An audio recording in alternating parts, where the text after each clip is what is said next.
We're talking to Dr. Al-Hadid, and the topic is Islam and the African-American experience.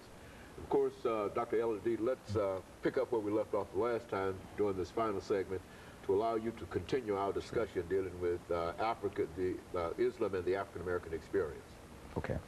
Before 1965, I think it's fair to say that if you said Muslim, that would mean that you would be talking about an African American, because there were not a lot of immigrant Muslims inside of the United States, and those that were here were not very visible. I mean, they stayed in their communities and they didn't go very far in terms of spreading Islam inside of America. But today, in 2008, that's not the case. What has happened since immigration policies changed in 1965? You had a great immigration of immigrant Muslims who came here, and now they have had children here. And so if you say indigenous Muslims, not only are you talking about African Americans, but you also might be talking about a Pakistani, an Egyptian, a Syrian. So there are at least 2 or 3 generations of Muslims whose parents might have been born in Pakistan, but their children and grandfather, you know, I mean, the children were born here in the United States.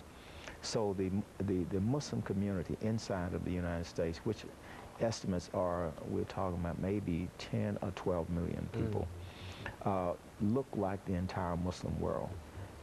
They are brown, black, yellow, white, and that's another interesting phenomenon too. Now you're having a lot of European Americans who are coming into Islam in very interesting numbers, you know. Primarily you have a lot of females or women who are coming into Islam because they are marrying Muslims from the Muslim world.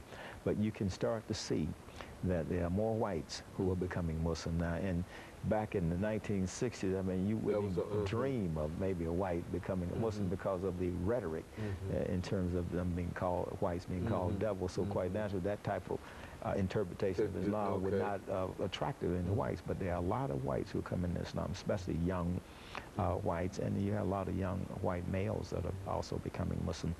And so Islam now is becoming a very familiar religion to the rest of America. Now, it has always been inside of the African-American community, so it was never a strange religion to African-American Christians. But now it is becoming even more familiar to white Americans, and they're starting to accept it more. As a matter of fact, we have a mosque in South Nashville on the corner of 12th and Sweetbriar, and there are a lot of whites that live around the mosque, and they are constantly coming up asking questions, and they're you know, they accept us as neighbors, contrary to a lot of things you read in the media and that type of thing. So you have 2 presence